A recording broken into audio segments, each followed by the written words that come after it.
तबो ना पेन्हस दुल्हा पापाया गा खड़ जी पापा से बतिया पूछस जी काहे ना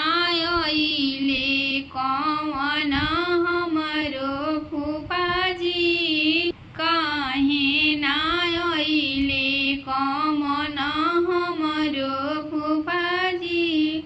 हंसी हंसी बोले लिया माँ सोहागिन लाल तोहर फूफा रुसल बाणे सिकड़ी के लोभे लाल तोहर फूफा रुसल बाणे अंगूठी के लोभे लाल तोहर फूफा रुसल बाणे चैनो ना पेन्हस दुल्हा चाचाया गा खड़ जी भैया गा खड़ जी भैया से बतिया पूछस जी काहे ना अइले सब जीजा लोग हमार जी काहे ना अइले जीजा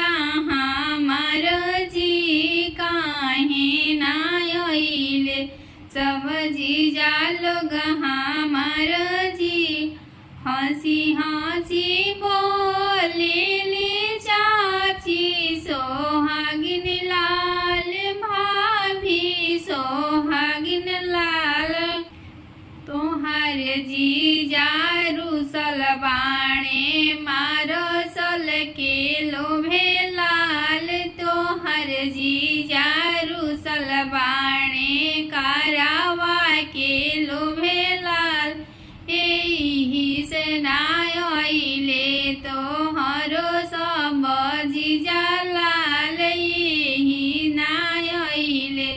सब जीजा लोग बाराती लाल गौरी बियाही जब घर ले अइबो लाल घर ले अइबो लाल हमहु त देबो आमा फूफा के दहेज लाल हमहु त देहब पापा फूफा के दहेज लाल गौरी बियाही जब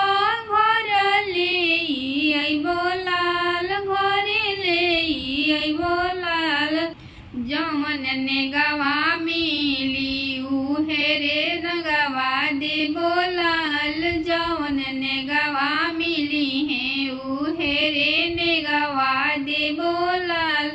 रूसल बहनैया के हमहु मनैबो लाल रूसल सब जीजा लोग के हम ही मनैबो लाल।